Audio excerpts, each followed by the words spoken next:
नमस्कार।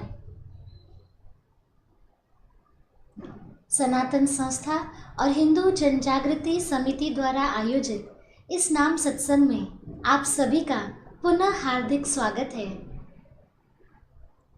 सर्वप्रथम वास्तु देवता, स्थान देवता एवं जगत गुरु भगवान श्री कृष्ण इनके चरणों में प्रार्थना करेंगे कि आज का यह कार्यक्रम निर्विघ्न रूप से संपन्न हो।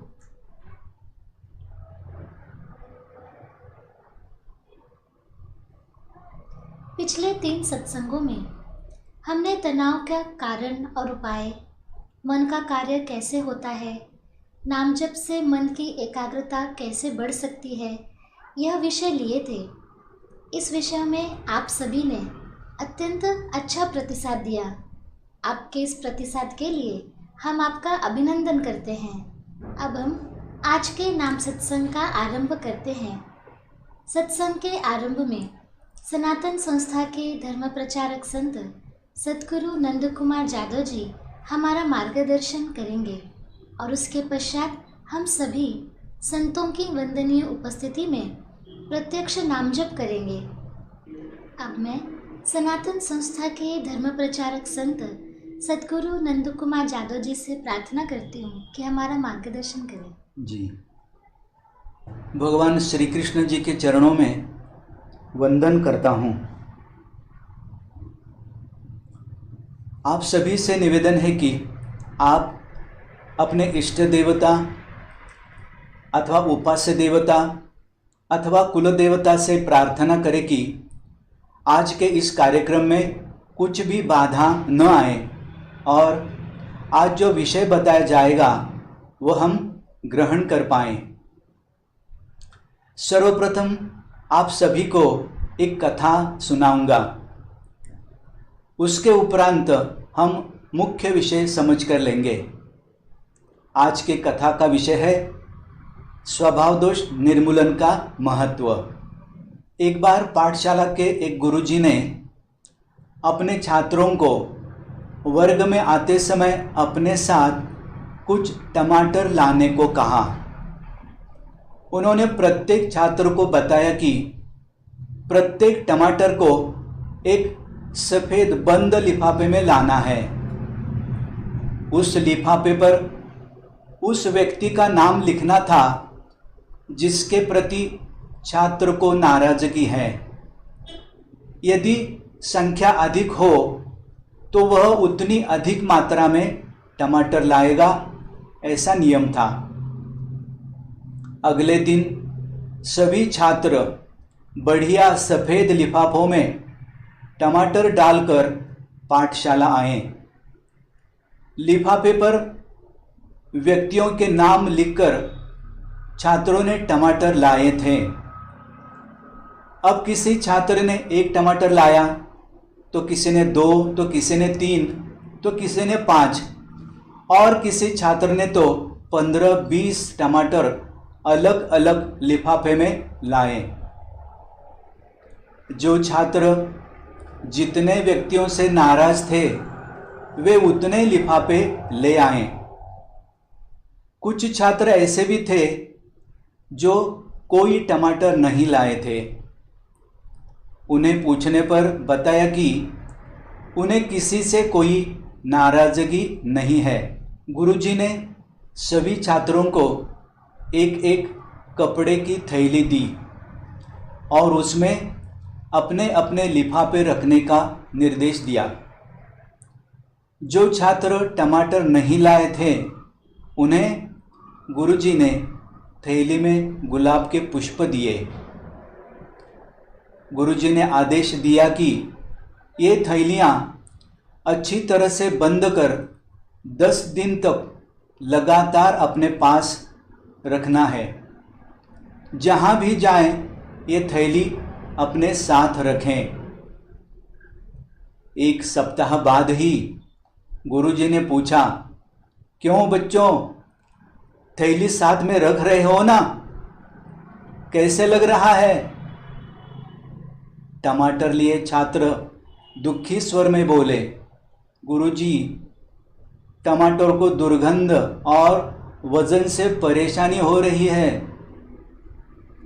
जबकि गुलाब पुष्प लिए छात्र बोले, गुरुजी हमें कोई परेशानी नहीं, थैली हल्की है और थोड़ी थोड़ी खुशबू भी आ रही है। गुरुजी बोले, हम अपने मन में जितने विचारों और स्वभाव दोषों के टमाटर लेकर घूमेंगे, उतनी हमें उसके वजन और दुर्गंध से परेशानी होगी। जब आप एक सप्ताह में ही टमाटरों की दुर्गंध और वजन से परेशान हो गए, तो सोचिए प्रतिदिन आप जो अपने दोष रूपी दुर्गंध और वजन अपने पास रखते हैं, तो उससे आप स्वयं को कितना कष्ट देते होंगे और स्वयं का नुकसान करते होंगे।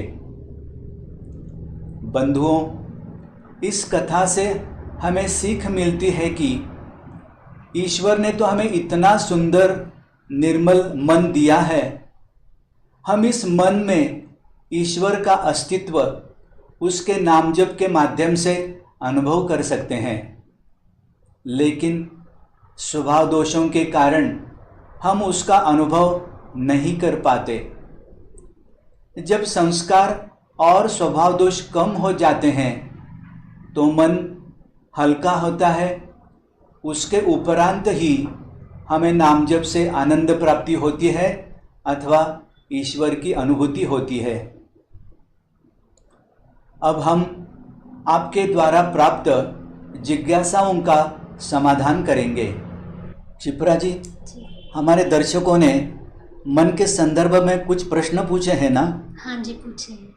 तो प्रधानता से वही लीजिए जी। हमारे दर्शकों में से श्री वैभव कुलकर्णी जी ने पूछा है कि नाम जप करते समय विषय और विकार कष्ट देते हैं तो क्या करें? जी। आगे लोकी लकी इस नाम से एक दर्शक जानना चाहते हैं कि नाम जप के साथ तनाव दूर करने का अन्य कोई उपाय है क्या?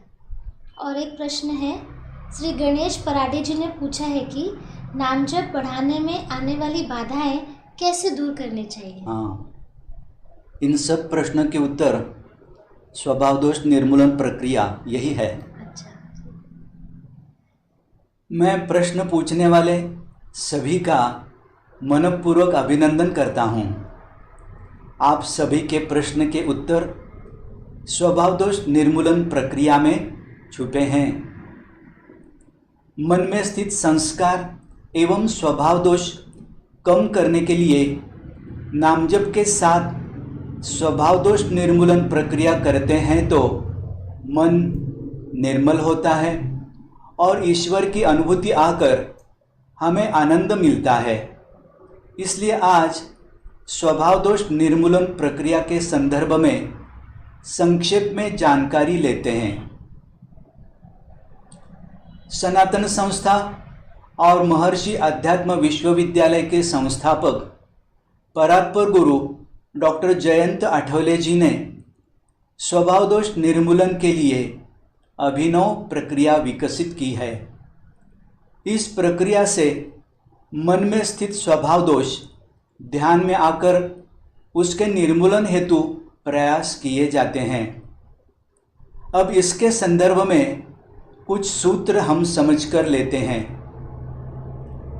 समाज में कहा जाता है कि स्वभाव दोष दूर करने के लिए कोई दवाई नहीं, परंतु यह प्रक्रिया रूपी दवाई लेने से हमारे स्वभाव दोष दूर होकर हमें आनंद मिलता है। सद्गुरु जादू जी, ये स्वभाव और स्वभाव दोष क्या होते हैं, इसके विषय में आप बता सकेंगे क्या? हाँ, बताता हूँ। पहले स्वभाव के बारे में बताता हूँ और उसके बाद स्वभाव दोषों के बारे में। हाँ जी। पहले समझ लेते हैं कि स्वभाव अर्थात क्या है। जब प्रत्येक कृति द्वारा हमारे अंतर्मन के विशिष्ट संस्कार बार बार प्रकट होते हैं, तब उसे स्वभाव दोष कहते हैं। सामान्यतः अच्छे संस्कारों को गुण और बुरे संस्कारों को स्वभाव दोष कहते हैं। किसी विशिष्ट स्वभाव के कारण व्यक्ति के आचरण द्वारा उसकी और उससे संबंधित अन्य व्यक्तियों की हानि होती है तो उसे स्वभाव दोष कहते हैं। आध्यात्मिक परिभाषा में जिन्हें षड्रूप कहते हैं, ऐसे काम क्रोधादि विकार स्वभाव दोषों के माध्यम से प्रकट होते हैं। हमसे होने वाली क्रिया और उस पर व्यक्त होने वाली अथवा मन में आई प्रतिक्रिया हमारे अंतर्मन के संस्कारों पर निर्भर रहती है। हमारे जीवन में आने वाली कुल क्रियाओं और प्रतिक्रियाओं में से सामान्यतः 50% क्रिया अथवा प्रतिक्रिया उचित होती है, तथापि 50% अनुचित होती है। उचित कृति तथा उचित प्रतिक्रिया गुणों से संबंधित होती है और अनुचित कृति तथा अनुचित प्रतिक्रिया स्वभाव दोषों से संबंधित होती है। स्वभाव दोषों का प्रकटीकरण अयोग्य कृतियों व प्रतिक्रियाओं के माध्यम से होता है, इसलिए स्वभाव दोषों का अभ्यास आवश्यक है। तो सद्गुरु जादव जी, ये स्वभाव दोष निर्मूलन प्रक्रिया क्या है और इसके क्या क्या लाभ होते हैं? जी, अब वही मैं बताता हूँ कि ये प्रक्रिया क्या है और उसके क्या लाभ होते हैं। स्वभाव दोष निर्मूलन प्रक्रिया के संदर्भ में अब हम समझ कर लेते हैं। स्वभाव दोषों के शारीरिक, मानसिक, बौद्धिक, पारिवारिक, सामाजिक व आध्यात्मिक दुष्परिणामों को दूर कर सफल व सुखी जीवन जीने हेतु स्वभाव दोषों को दूर कर अंतर्मन पर गुणों का संस्कार निर्माण करने की प्रक्रिया को स्वभाव दोष निर्मूलन प्रक्रिया कहते हैं। इस प्रक्रिया के लाभ समझने के लिए स्वभाव दोष के हमारे जीवन पर क्या प्रतिकूल परिणाम होते हैं यह समझ कर लेते हैं, तो स्वभाव दोष निर्मूलन प्रक्रिया क्यों महत्वपूर्ण है और उससे क्या लाभ होते हैं यह ध्यान में आएगा। स्वभाव दोषों के कारण शारीरिक रोग भी निर्माण होते हैं। उन्हें मनोकायिक विकार कहते हैं। उदाहरण के लिए, चिंता करने का स्वभाव हो तो शरीर की सर्व संस्थाओं पर उसका परिणाम होता है और उससे आम्लपित्त, अल्सर, दमा, हृदय विकार, उच्च रक्तदाब इत्यादि रोग निर्माण होते हैं। स्वभाव दोषों के कारण मानसिक रोग भी निर्माण होते हैं। उदाहरण के लिए, जीवन तनावग्रस्त होना, व्यसन लगना इत्यादि। जीवन में किसी भी कृति को उचित प्रकार से कैसे करें यह बुद्धि द्वारा समझते हैं। यदि स्वभाव दोष अधिक हो तो बुद्धि द्वारा कितना भी स्पष्ट हो जाए कि अमुक क्रिया या प्रतिक्रिया अयोग्य है, तब भी वह अयोग्य क्रिया या प्रतिक्रिया बार बार होती रहती है। इसलिए मन पर स्वभाव दोषों का ही नहीं अपितु विवेक बुद्धि का प्रभाव बढ़ाने के लिए स्वभाव दोष निर्मूलन अनिवार्य है। स्वभाव दोष अधिक होने से आकलन शक्ति व विचार प्रक्रिया पर प्रतिकूल परिणाम होता है। परिवार के सदस्यों के स्वभाव दोषों के कारण उनके साथ सुसंवाद करने में बाधा आती है। परिवार का कोई व्यक्ति गुस्सैल हो तो उस एक व्यक्ति के कारण घर का वातावरण तनावग्रस्त बनता है वह पारिवारिक स्वास्थ्य बिगड़ता है। व्यक्ति के स्वभाव दोषों के कारण उसके संपर्क में आने वाले प्रत्येक व्यक्ति को कष्ट होता है। इस प्रकार उस व्यक्ति का स्वभाव दोष समाज का स्वास्थ्य बिगाड़ देता है। स्वभाव दोषों का हमारे जीवन पर इतना प्रतिकूल परिणाम होता है कि यह इससे ध्यान में आता है। नाम जप करते समय मन में आने वाले निरर्थक विचार यह स्वभाव दोषों के ही परिणाम होते हैं।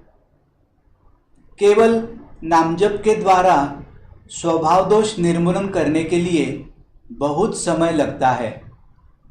इसलिए नाम जप के साथ स्वभाव दोष निर्मूलन प्रक्रिया करते हैं तो स्वभाव दोष शीघ्र दूर हो जाएंगे। यह प्रक्रिया कैसे करनी है यह हम कल के सत्संग में समझ कर लेंगे। वैसे तो यह प्रक्रिया समझने के लिए अधिक समय लगेगा, लेकिन हमारे विषय के लिए जो आवश्यक सूत्र है वो हम यहाँ पर देखेंगे। इसकी विस्तार से जानकारी सनातन संस्था के वेबसाइट पर आप पढ़ सकते हैं। अब हम नाम जप की प्रत्यक्ष कृति करेंगे। नाम जप करते समय भगवान श्री कृष्ण के छायाचित्र की ओर देखकर मन का आलंबन यानी मन को एकाग्र करने का प्रयास करें। मन का आलंबन भगवान के चित्र पर करने से मन में आने वाले निरर्थक विचारों की मात्रा अल्प होती है और नाम जप अधिक एकाग्रता से होता है। जिनकी प्रकृति आंखें बंद रखकर ध्यान की अवस्था में जप करने की है वे उसी प्रकार से भी जप कर सकते हैं। नाम जप करने के बाद मन को कैसे लगा इसका भी हम स्वयं का निरीक्षण करेंगे। और अब नाम जप से संबंधी अधिक सूचनाएं श्रीमती क्षिप्रा जी हमें देगी। नमस्कार।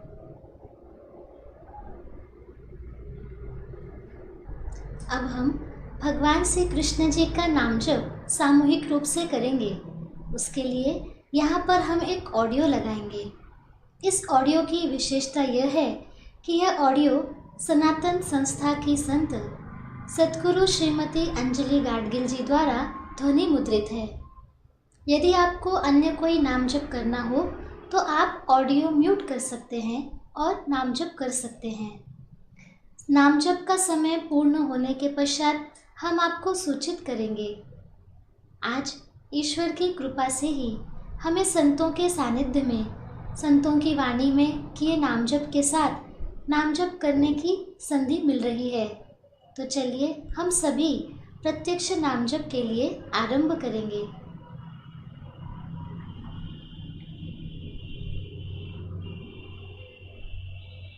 ओम नमो भगवते वासुदेवाय। ओम नमो भगवते वासुदेवाय।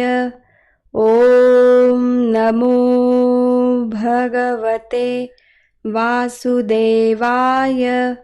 ओम नमो भगवते वासुदेवाय।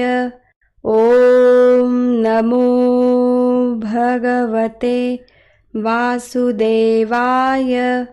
ओम नमो भगवते वासुदेवाय। ओम नमो भगवते वासुदेवाय। ओम नमो भगवते वासुदेवाय। ओम नमो भगवते वासुदेवाय। ओम नमो